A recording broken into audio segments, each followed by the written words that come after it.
A very good morning to you and welcome. You're watching Media Monitor live on SABC News Channel, Africa's news leader. I'm Peter Ndoro, and this is what you can expect on the show in the next hour.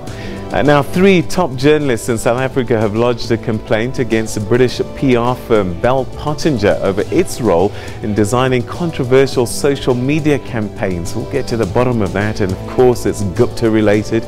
We'll also be exploring Pakistan's oldest English newspaper, The Dawn, and the challenges it's facing as authorities are being accused of blocking circulation of the newspaper in large parts of the country. Stay tuned also for our Sunday review as we take a look inside and on the front pages of our Sunday newspapers across the country, and there's quite a lot there, I must tell you. Talking about which, the Sunday Times, let's take a look at the first paper. Sunday Times is leading with a story on how a little-known music promoter was awarded a 2.4 billion rand 3-year deal to supply SA Express with fuel at a cool 67 million rand a month, and this despite the troubled airline already having a contract to receive jet fuel from SAA. How does this happen? Well, the City Press runs with the story, looming split in the Democratic Alliance, angry about the direction the party is taking under the leadership of Mmusi Maimane. Senior DA leaders apparently are plotting to form a breakaway, the True Liberal Party, which they hope will contest in next year's general elections. The Sunday Independent, well, that's carrying a story on how the net is closing in on the country's top 20 cash and transit robbers, with the Hawks having put a time frame of 4 weeks to put behind bars criminals said to have carried out the hits on more than 100 cash vans and getting away with millions of rands in cash. That is remarkable. And the Sunday Tribune, that's leading with a story on top KwaZulu-Natal business leaders who are meeting Provincial Premier Willis Mchunu this week to address the almost daily illegal and violent protests that are disrupting operations in Durban. Also on the agenda is the surge in political assassinations, brazen criminal attacks and death threats against auditors investigating the eThekwini municipality's finances. The Weekend Argus, well, that's leading with a story on how police have set up a special detective task force following a spate of 12 taxi-related shootings in the past 48 hours, which led to 9 murders and 3 people being wounded. And across the continent in West Africa, Nigeria's Daily Trust is leading with a story about how a meeting of aggrieved members of the All Progressive Congress Party was held on Wednesday, where the participants weighed several options, with the majority backing the idea of a mass defection from the ruling party. That sounds very DA, doesn't it? Okay, so that's what we'll be looking at a bit later on. Stay with us for that.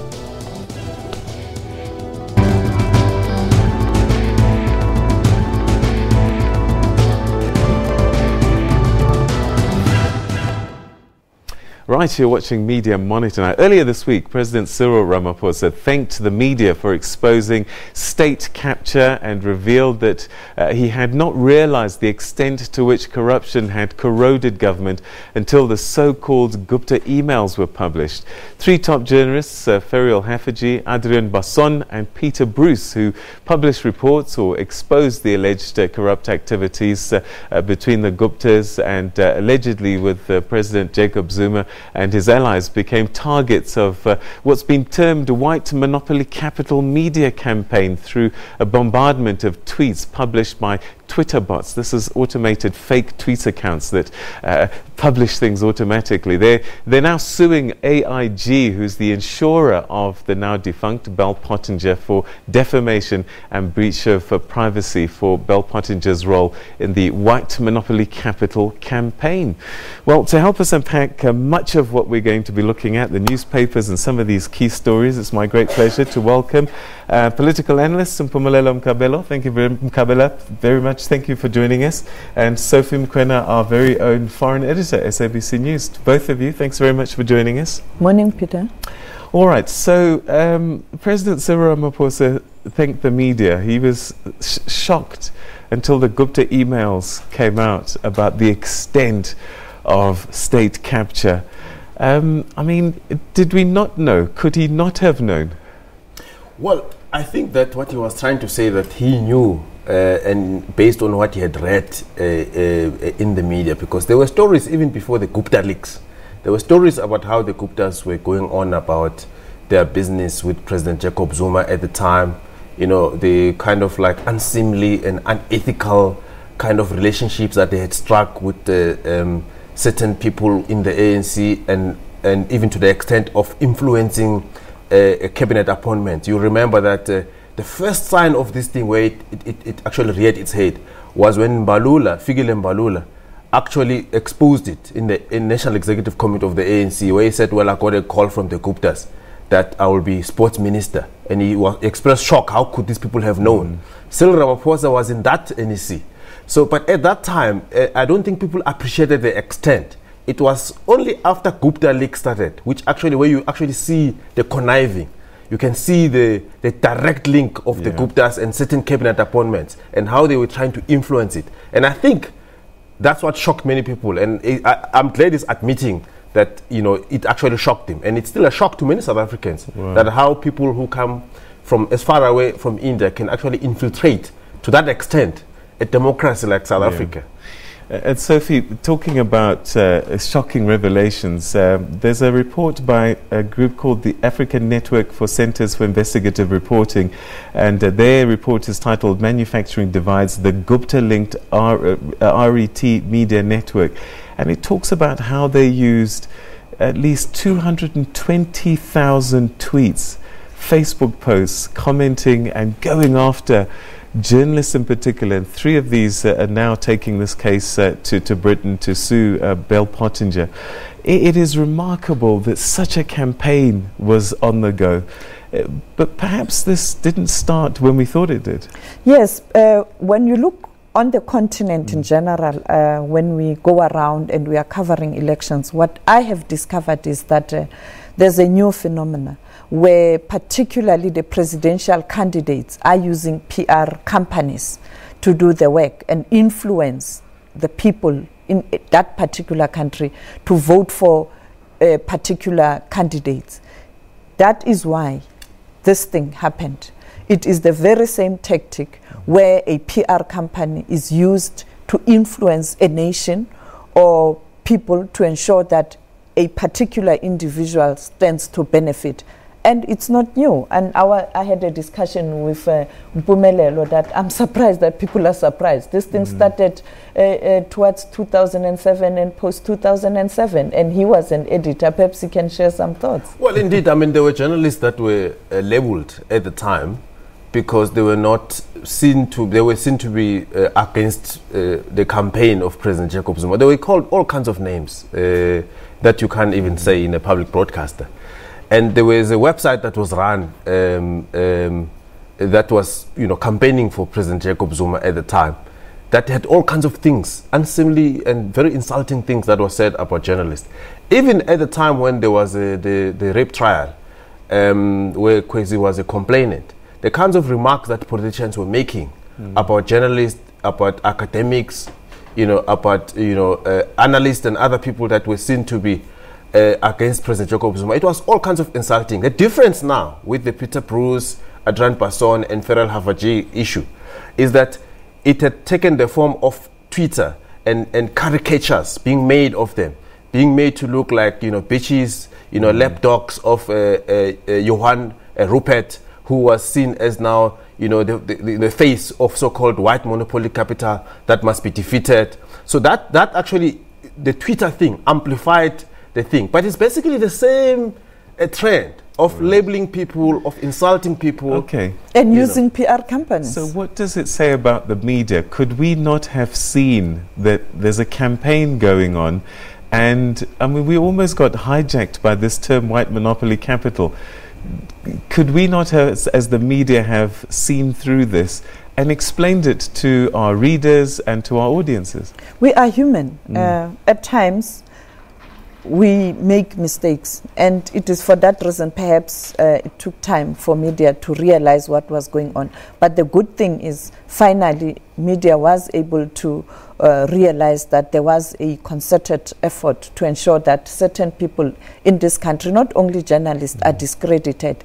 And I think the Paul Pottinger case in London came at the right time, and this matter was exposed. And I think the three editors who are aggrieved, it is their democratic right to follow legal process, to clear their name, but also to show the nation what was behind all this. And I think let's wait and see.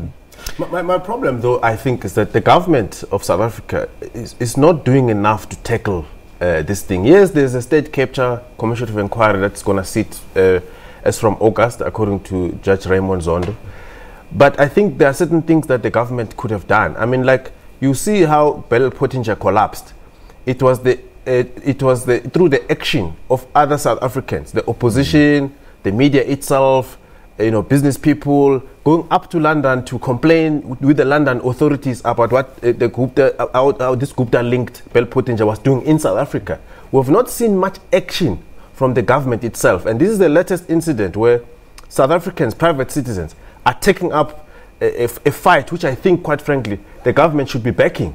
Because what Bell Pottinger was doing was actually going to impact the entire country. If they were successful with all their campaigns and even motivating people to say things about civil war in South Africa, it was just going to polarize this country in terms of racially, in terms of class tension. It was just going to tamper with the politics of the country in a much more, perhaps, severe way than British Analytica was trying to interfere with the politics of other countries. So where are we with white monopoly capital as a narrative and as a word in 2018 in May? Given what's played out? Monopoly capital is there. It's alive. But the reality is we can't use that for our personal gains. We have to address the issue. We really have to ensure that there's transformation in this country, whether economy, the economic sector, politics, generally in all sectors of the society.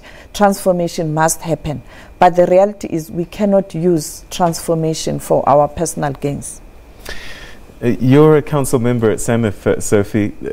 The harassment that our journalists have sort of had to endure under these Twitter bots, this can happen again with another organization trying to protect itself. It now knows that there's this tool called social media. What can you do to protect journalists against this kind of thing? I think this was an eye-opener, and going forward, SANEF will have to deal with this issue. We have to discuss this issue in terms of how are we going to ensure that it doesn't happen again. And perhaps this case will assist us to ensure that we put systems in place to protect and defend journalists, but also where we add, we must accept that we've made mistakes, and there are institutions that are dealing with those who are aggrieved in terms of how media has handled their issues. For example, you have the Ombudsman, you also have the BCCSA in terms of broadcasting. But I think as SANEF, we must have a way to ensure that we are always vigilant in terms of these kind of actions. Yeah, but also what I find interesting, Peter, I think, is that people do these things of discrediting journalists through social media and all of that, thinking that perhaps they won't be known because, as people who generate bots. But there was actually an investigation that traced the origins of this thing to India and to people who actually linked to the Guptas. And then it was then linked back to Bell Pottinger. So, because as the mastermind of the whole campaign, but some of the technical stuff was actually done in India, and then transmitted back to South Africa to run in the South African context. So you can't hide. I mean, you can hide to a certain extent, but eventually somebody will figure out. And I think this case will be important not just in South Africa, but all over the world. The extent to which actually social media can be used to discredit people, but those people who think they're anonymous can actually be uncovered. All right, okay, we'll talk about influence in a short while, particularly political influence. But first, let's take a quick break, and when we come back, in fact, how did let's take a look, in fact, at how we celebrated the 55th anniversary of Africa Day. Members of Parliament reacted on how far South Africa and the continent has come. The National Assembly hosted a debate in which many political parties focused on a paradox of a resource-rich continent that is home to millions of poor Africans. The debate was held under the theme of 100 years of Nelson Mandela, building a better Africa, building a better world. Let's take a look. As Madiba would have celebrated his 100th birthday this year, political parties reflected on the mark he left on the continent. His desire for peace in Africa contrasts the situation many African nations find themselves in. As we look at what to do today and in the next 45 years, we are determined as Africans to silence the guns on the continent, eradicate poverty in one generation, eradicate hunger, fragility and disease, transform our economies, create jobs, build shared prosperity, preserve our environment and deal with the challenges of climate change, and to foster tolerance, inclusive, just, non-sexist and democratic societies. Some parties placed an emphasis on human rights abuses on the continent and the need to better police it. The African Union member states must respect international institutions like the International Criminal Court by remaining members of the Rome Statute to ensure justice for human rights atrocities. The African Court of Justice and the African Human Rights Commission needs to be strengthened and made independent in order to fulfill their mandates free from political pressure. Africa is plagued by wars, terrorist attacks, corruption, greed, fraud and poor governance, and violation of basic human rights, and leaders who cling tenacious to power for far too long. Africa has reached in many things that has not come together to condemn human trafficking, murder and raping of women, killing of children and all forms of genocide. Other parties brought the message closer to home. We have sadly soiled the legacy of Madiba and lost our international credibility, continentally and internationally. Incidents such as the Marikana massacre and the horror and torture of Esidimeni, incidents of gross xenophobia and the denial thereof, have fouled our human rights standing and our standing in Africa. South Africa, however, as was indicated during the presidential debate, seems to be becoming more deeply polarized along race and class divides, fueled by popular rhetoric against a background of gross inequality, poverty and inequality. The question we need to ask ourselves as responsible leaders in Africa is to quote a well-known band, a hip-hop band, the Black Eyed Peas, where is the love? The IFP and PAC reflected on the ghosts of colonialism and the impact it still has today. Honorable Minister Dlamini Zuma correctly pointed out that children in schools and so on are being taught to hate Africa and so on and so forth. But I put it to the minister and actually in agreeing with her that those that hate us are not those who are not us, but we hate ourselves. Chairperson, Africa is losing its direction. And with the political direction we are taking, we won't be able to liberate Africa from foreign rule. While the Freedom Front Plus wanted to set the record straight. We all know that the Democratic Alliance is associated with the colour blue, the EFF with the colour red. My party, the Freedom Front Plus, we've chosen the colour green. And why did we do that? Go and have a look at those flags and you'll find the colour green in 44 of the 54 flags of African countries. Green symbolises to us Africa. And we see ourselves as descendants who came from Europe more than 360 years ago, who has made Africa our fatherland and our home. We are part and parcel of Africa. Speakers quoted Madiba speaking about his love for the continent and South Africa's role to be played in uniting Africa. Many spoke of the massive potential Africa holds today and gave their insights on how best to tap into that potential to make Africa one of the most prosperous continents for all its people. Abra Barbia, SABC News, Parliament. Right, let's talk to my team about Africa Day coverage. And it's always a difficult one because we accuse the Western media of portraying Africa in a negative light. we do have problems. Do you think we did a fair description of the continent 55 years after the formation of the OAU on Africa Day? So yes, I think SABC did very well. It didn't cover Africa Day only on Friday when it was real Africa Day. We started on the 1st of May. It was Africa Month, more than Africa Day, and a comprehensive coverage on Friday, not only in the country, outside the continent, in Kenya, in Zimbabwe, Lesotho, at the headquarters of the the former OAU and now the AU, that is Addis Ababa, in Europe, in America, in Russia. We did our best. We really covered Africa Day extensively, but also looking at what ordinary people are saying on the continent. It wasn't about politicians and talking heads. It was about getting the voices of Africans themselves. Phumelela, do you think we did a good job? Because, you know, I had a boss who used to say, Peter, you know, you can't paint trees green during a drought. Did we tell the story properly, or did we try and gloss? Well, I think from a point of view of covering the events that happened in Africa Month, I think it was a job well done. But I think that something is lacking. We're not doing in-depth assessment of how the continent has come thus far, especially when it comes to public institutions. You know, how are democracies on the continent evolving? Is democracy being consolidated?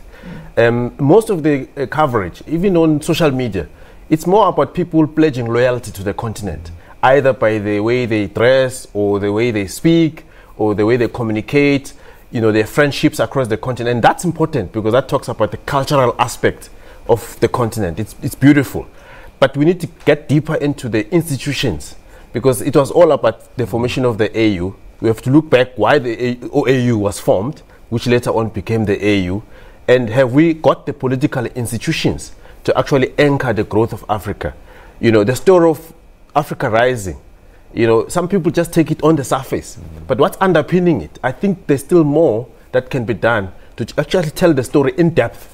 All right, Sophie, very quickly, African identity is a big concern for me personally, because you travel across the continent, and I wonder if we say it, but do we feel connected, and what are we able to do to try and, I don't know, get the sense that we are Pan-African, as in an African across the continent first, and then all these other identities? It's something that we still have to grapple with, but I can say, based on my experience traveling a lot on the continent, I don't feel isolated or alienated or perhaps discriminated. In Kenya, I feel at home. In Zimbabwe, I feel at home. In Lesotho, in Addis. I think we are trying our level best as a continent to ensure that we are one. But a lot still needs to be done, particularly to ensure that those institutions that we have on the continent are functioning and functioning very well, particularly to ensure that democracy is entrenched. But there's a lot. It's not a continent of people who are hopeless, a dark continent of famine. Some years ago, when you spoke about Ethiopia, one thing that we knew as South Africans, Ethiopia, hunger, poverty.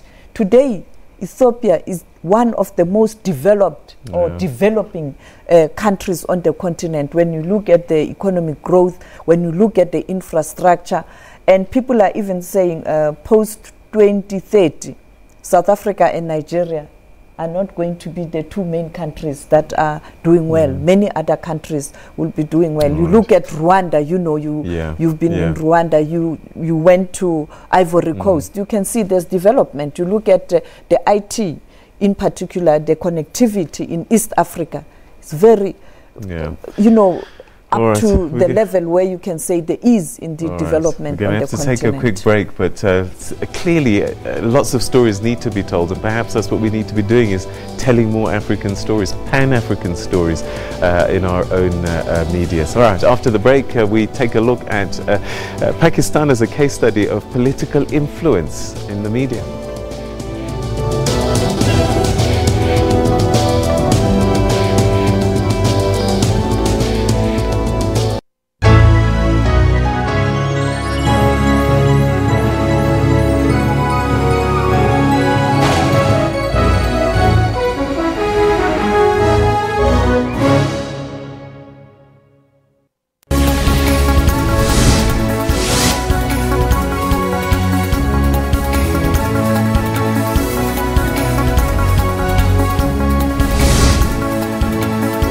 also live to Griselda Lewis, who is standing by at the arbitration hearings. But I didn't think about it at the time that people could be dying.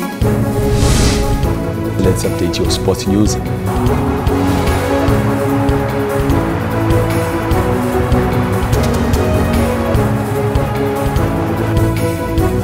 Get all the dominating stories locally and globally on Newsroom every Monday to Friday from 9 a.m.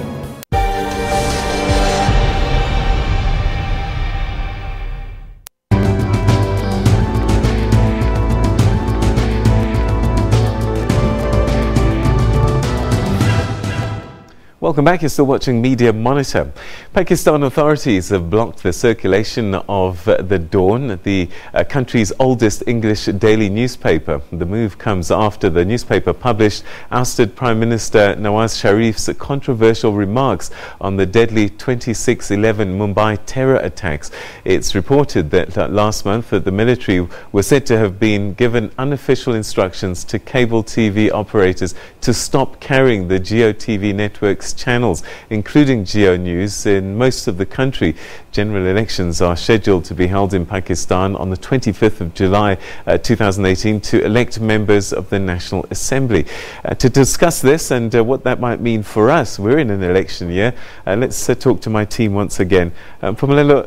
Pakistan, it's quite concerning. I mean, this is the military, and Nawaz Sharif said that he believes that the militants that crossed the border, that went to Mumbai, crossed the border from Pakistan. Journalists reported what he said, and they're shutting down TV stations and blocking newspapers. The military doesn't want this reported. This is a great concern, and this is something that we've seen on our continent as well.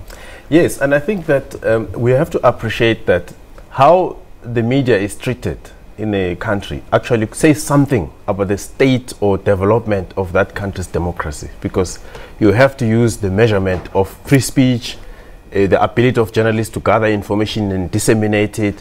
So by the look of things, the media in Pakistan was simply doing what the media would normally do, report on what is happening, what people are saying. But clearly there's no free speech in a proper sense of the word there. Although the media in Pakistan is actually quite vibrant, they try to fight for their space, but it's a consistent battle, and from time to time authorities will curb them. And I think for me it says something about democratic regression, because you point out, for example, there's elections coming up. Democracy is not just about voting, it's about what happens before voting. It's also about what happens after voting. Do people substantively enjoy freedom of speech? And you see, we are privileged in South Africa because here we enjoy free speech. It's in the Constitution. I don't see something like that happening here. It used to happen during the apartheid era, obviously. Newspapers used to be banned, journalists used to be jailed, intimidated, and all of that. But I think we've moved substantially over the years, and now we are free. We don't even think of a channel being put off air because it said something that the government doesn't like. We debate with the government on a daily basis. So we are quite far advanced than countries like Pakistan. But they help us appreciate the extent to which we are actually developed, our democracy is maturing. But the same can't be said. I mean, we spoke about Ethiopia earlier on. It's fast developing economically.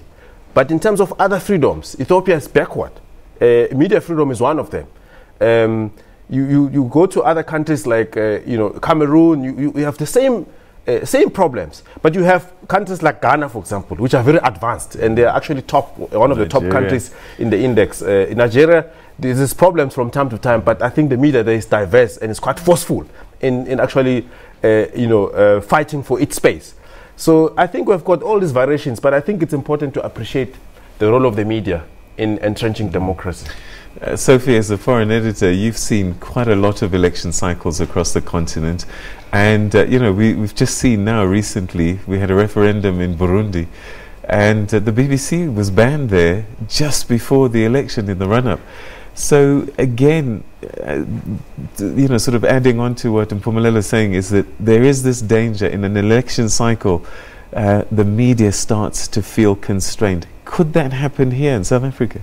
Well, for now, South Africa is doing very well. You'd recall that during the Media Freedom Day, where the theme revolved around holding the authorities to account, the message that was also delivered by the UN Secretary General Antonio Guterres, we are doing well in terms of the report that was released, but we cannot be complacent and perhaps feel that it's not going to happen. We must always be vigilant. And when you look at many countries on the continent, you have those challenges.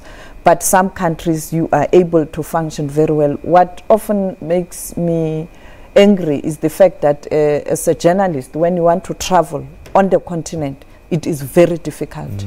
It is very difficult. As soon as you say, I am a journalist, to enter a particular country is very difficult. I think it's something that perhaps the institution that deals with editors on the continent must take up with the AU, because it is very difficult to cover an African story, because you have all these challenges. You know, they want accreditation, quite expensive, $500 US. If you want to go and cover stories in particular countries. But I must say, in the SADC region, Zimbabwe is doing well right now. It's much better.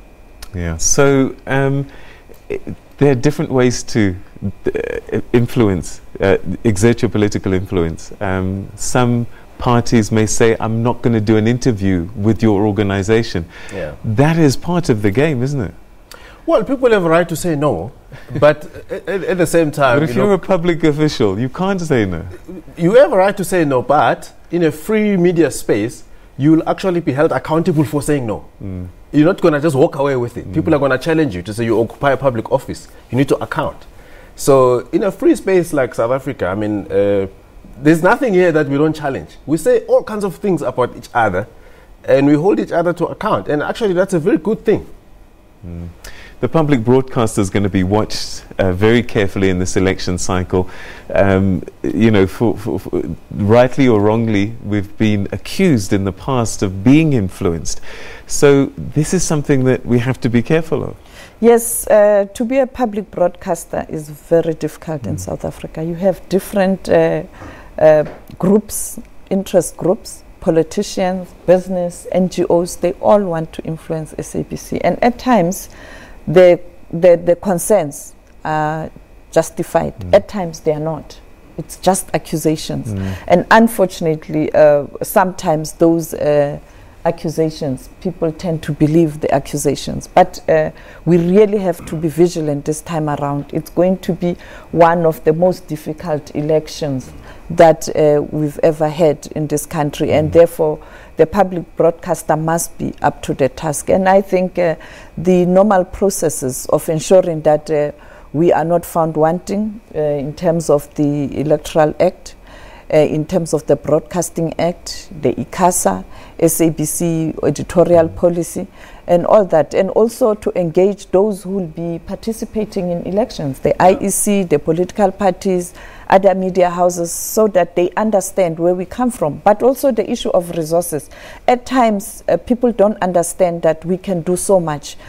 I'm told there are 300 parties who are currently registered with the IEC. Of course, they won't participate in elections, but you are going to have perhaps 20 or 40 political parties participating in different levels. And to cover all those parties on a single day, it can't. It's not possible. Therefore, you have to come up with a formula. What do? Of course, you'll prioritize those parties who are already in parliament. And of course, you look at new parties that are participating to give different voices, you know. But the truth, Peter, is that people should understand that the media can't make everybody happy. But at the same time, it doesn't mean that the media must just do as it likes. That's why we've got the Broadcasting Complaints Commission. We've got the code, the electoral code. There's a guideline on media coverage. There's a press code. There's all kinds of codes. Now they even expand the cover online now. Digital is now part of it's covered in the press code. So the important thing is that journalists should actually stick to those rules, so that when they are challenged, they can actually say, look, we did it in terms of the following. And you, the complainant, can actually complain in terms of the following. But you know, as I said, you can't satisfy everyone. I mean, Batabile Dlamini was in Parliament this week, and she said all kinds of things about the media being patriarchal, the media, being responsible for women not to be successful in corporate and in government. Something which is really not substantive. I mean, she can't substantiate what she's saying. She's got her own grievance about how the media is covered. Right, and typically, it's the people who have grudges like that are always going to go out to complain about the media. Okay, we're going to have to take another quick break, and when we come back, we'll take a look at the papers themselves and some of the stories that we've already touched on. Stay with us.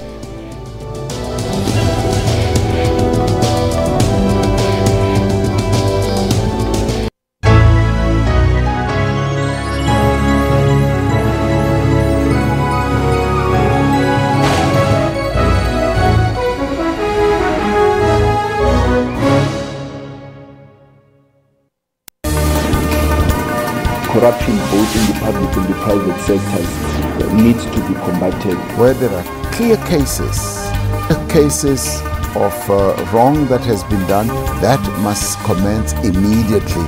Something is being done about corruption in our country. Currency, even although it's strengthened dramatically after the ANC's recent elective conference, could conceivably go stronger yet. He had a soul that would not be for sale. Stay tuned to Your World for your final news roundup, Monday to Sunday at 21:30.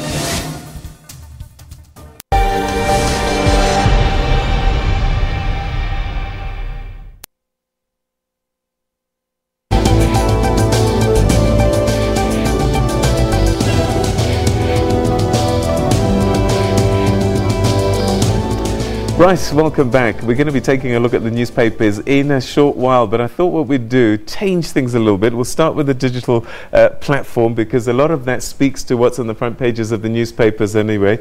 Butkule, thanks very much. Always great to have you on the show. So what should we start with? The top 5 trends of today? Good morning, Peter, and thank you. Yes, we'll start with the top 5 trends for today. We see the hashtag UCL final, Africa Day, Ballet, Madrid, and Share the Drama. Speaking of soccer, you see that the top 5 hashtags, it's soccer dominated, sports dominated, and last night we saw Liverpool playing against Madrid and they lost 3-1. A lot of people on social media are blaming the goalkeeper from Liverpool for costing them the match. Okay. And another hashtag that is expected to trend is hashtag Danny Jordan. After his re-election as SAFA president, people have lost confidence in him. Some are saying we should boycott soccer matches on TV and at soccer stadiums. And that's a mixed story, whether it's the sex allegations or is it that SAFA hasn't done anything with Bafana over the years in developing soccer. All right, so what stories really sort of gained traction during the course of the week? During the course of the week, we had hashtag cash heist, we had hashtag Mahumapile, who has been trending throughout the past month, and we have Africa Day. But we will start with hashtag cash heist. There's been a significant amount of cash heists in the country, Peter, and we saw in Mpumalanga, in Cape Town, and in Boksburg. These are scenes from the Boksburg heist, where we see security and these criminals exchanging fire. As you can see, paramedics there helping out other people. But you know, the Hawks have urged the public to not take videos or pictures first, but to actually call the police, and try to be in a safe place when such incidents happen. I mean, this is almost like a military operation that took place here. It looks very high level. The kinds of armor that's required to carry out something like this is very scary. So what were people saying on social media? People on social media, we have Bongani Mashango, who says, you have the money, tweeting to the presidency. He says, you have the money and you're donating. Employ the masses because they have embarked on cash heists every day since you took over power. Imagine the investors hearing that $100 billion will be just a dream. And the next tweet is from Jack, who says, crime does not pay in Boksburg. Those who think of doing another hashtag cash heist or think twice, he says, you'll be staying in jail. That's quite scary, man. It is scary. It has All right. created a sense of fear amongst South Africans in general. Yes. Okay, we'll get a bit more insight with my team just now about the cash heist, but let's carry on. What else happened this week? Supra Mahumapelo, what else? Resigned, yes. So his surname, his name, his hashtag has been trending for the past month, we know, from the protests and everything. So people have had mixed reactions, and the first tweet says, hashtag Mahumapelo has remained defiant since widespread violence and looting gripped the province capital of Mahikeng several weeks ago. He maintains his innocence until proven guilty in court of law. And the next tweet says, it says, I said a long time ago that Mahumapelo will go. Well, he did, although via an early retirement route. Better days ahead for the people of the Northwest. All right, so he remains chairperson of the province, and we should hear this week. People are starting to tweet about that because they have concerns with him remaining as... This was a good one. That's my favorite one this week, Africa Day. Africa Day, wasn't it? And I saw your tweets and pictures, yes. so tell us about that. People have been embracing being African. They have been celebrating being African in pictures, especially in their traditional way. So this first tweet says, a people without the knowledge of their past history, origin and culture is like the tree without roots. Hashtag Happy African Day.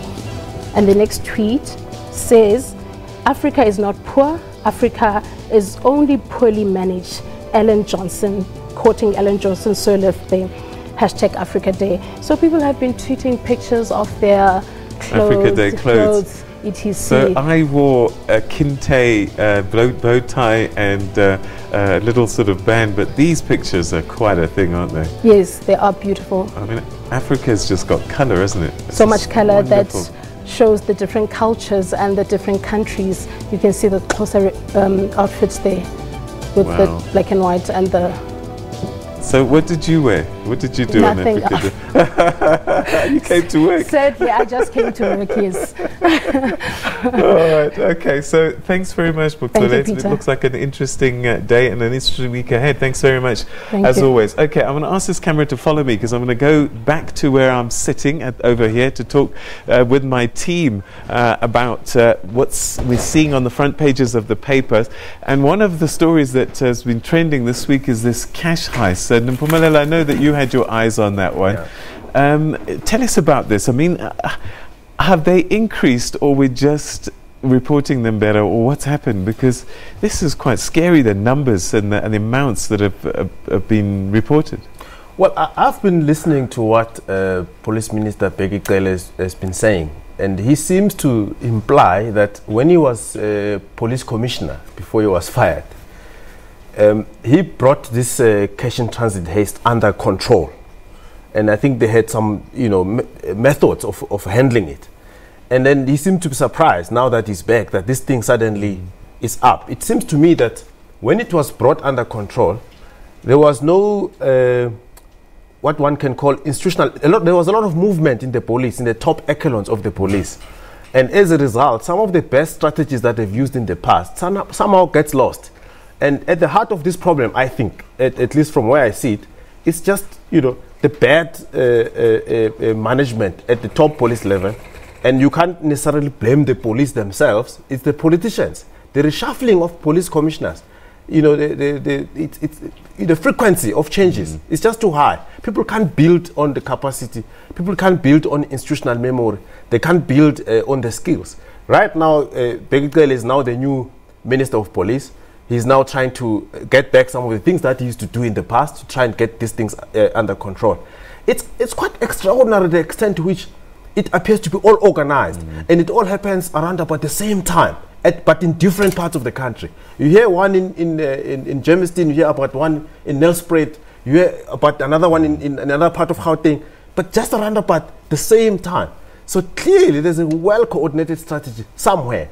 So until we get our crime intelligence working, until we get the management of the police working, until we get our politics correct at the top level, we will not be able to deal with this. Sophie, what story grabbed your attention? I just want to talk about the heist. I think it's an inside job, but secondly, this is what happens when the institution loses credibility. You can't function. But also losing institutional memory, like Mpumelelo has indicated. And also, where is the crime intelligence? What are they doing? Why do you have the crime intelligence? Why they can't pick up the trend? And unfortunately, this time around, Minister Bheki Cele, he is now a minister. He deals with policy. He's not an administrator, or he can't be really hands-on. Otherwise, it's going to be characterized as interfering with what those who are responsible for ensuring that work is done do their work. Therefore, it's a serious problem. Whether to have him as a minister or to have him as a commissioner would have been a better option. And therefore, I don't know how we're going to deal with this. Okay, well, let's delve into another story that might have grabbed your attention. Well, the DA, you know, at times we tend to focus on the ANC and its shenanigans, but it looks like the DA is also experiencing its own challenges, and this is the result. When the party is growing, you tend to attract different viewpoints and ideology and beliefs and norms, and therefore now it is a challenge to ensure that everybody is in sync. But it looks like it is very difficult. Some are saying you have a situation where the new leader Musi is trying to transform the party. Others are saying it's a question of defending what we are all about. So, I mean, can it genuinely split? I mean, is it Patricia de Lille that's done this, or is this something that's kind of built up to a point where the Patricia de Lille saga might be the the straw that broke the camel's back? I'm not sure whether they will actually split eventually, as in like literally splitting. But a split has already happened ideologically inside the party. So you have those who call themselves the genuine liberals, and you have got those who are seen as not real liberals. Those who are those who are seen as not liberals are the ones who speak the language of the ANC, the language of transformation, the language that the party must reflect the demographics of the country at the leadership level. And they are seen as, to use what has now become a derogatory term, they are seen as people who are advocating for quotas in the leadership structure. And the liberals don't like that. So the ideological split, it's there in the party. The real issue for me is, can the party manage the ideological split and become some kind of a version of a broad church that the ANC has become? In the ANC, for example, you find communists. They're not apologetic about being communist, and they are liberals in the party. They are conservatives, they are nationalists, and all kinds of people. They are radicals. They are radicals and all kinds of people. But the ANC has got a concept of the broad church where everybody is welcome somehow. So the question is, can the DA be ideologically tolerant? That it's got Pan-Africanists like Patricia de Lille. Her joining the DA, she didn't renounce Pan-Africanism. She simply said, I like what the DA is doing in terms of advocating for the constitution, so I'm going to identify myself with the party, I'm going to join the party. She becomes mayor, but she hasn't dumped her struggle credentials, for example. She hasn't dumped her Pan-Africanism. So you find other people like Lindy Omasibugo, who, although she cut her teeth in the DA, but she became more pro-transformation and pro affirmative action. And that saw her being kicked out. So really it's about ideological management of the party. Trying to bring in all these people into one broad church, which will be a challenge. All right, what about the week ahead? What do we see, Sophie? Well, I think the DA story will continue to be a big story, and as we wait for the outcome in terms of Patricia de Lille's court case. Secondly, I think the issue of the ANC, you are aware that the NEC meeting started on Friday. We are hoping that we'll know finally who is likely to be a premier candidate for the ANC in Northwest, and therefore the Monday media briefing will be crucial. But there are also other issues. It's not only Northwest. KZN, is KZN going to hold its conference, and have they accepted the outcome of the Free State Provincial Conference when you have some people who are aggrieved?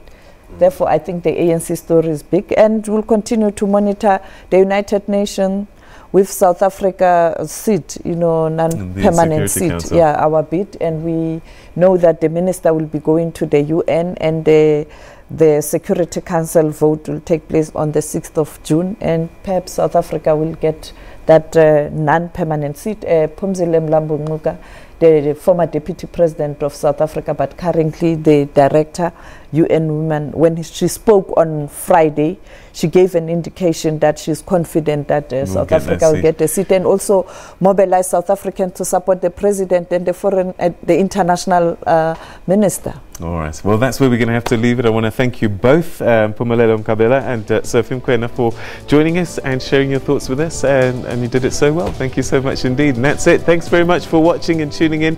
Let's make a date to do it again at the same time next week. Take care, everybody. Bye-bye.